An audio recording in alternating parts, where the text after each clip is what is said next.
Kukulkan Temple. Okay, so we're heading to Kukulkan ba yun na?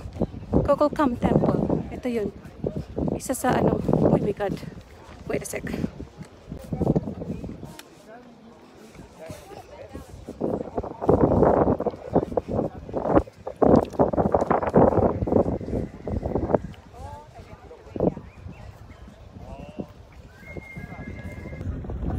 Okay, dito daw dati open siya na pwedeng umakyat, but then may isang Canadian lady, diba?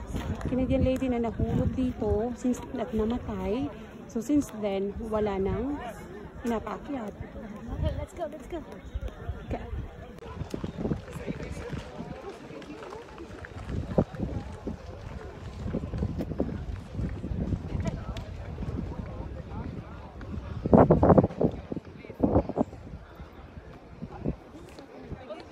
Sobrang init doon.